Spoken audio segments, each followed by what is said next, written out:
Yes, you can use a vanilla Visa gift card on DoorDash, but it only works properly if you set it up the right way first. Before adding the card, you must register it with a zip code through the vanilla gift card website or customer support. This step allows DoorDash to verify the card like a normal debit or credit card.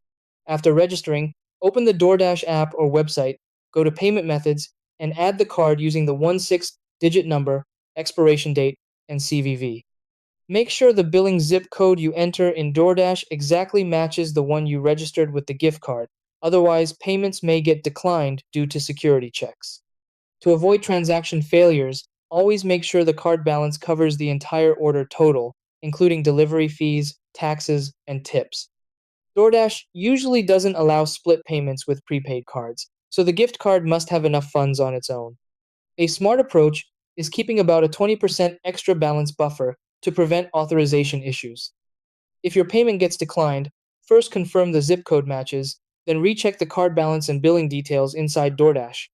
If problems continue, contacting DoorDash or Vanilla support can help, or you can switch to a DoorDash specific gift card, which works more smoothly on the platform.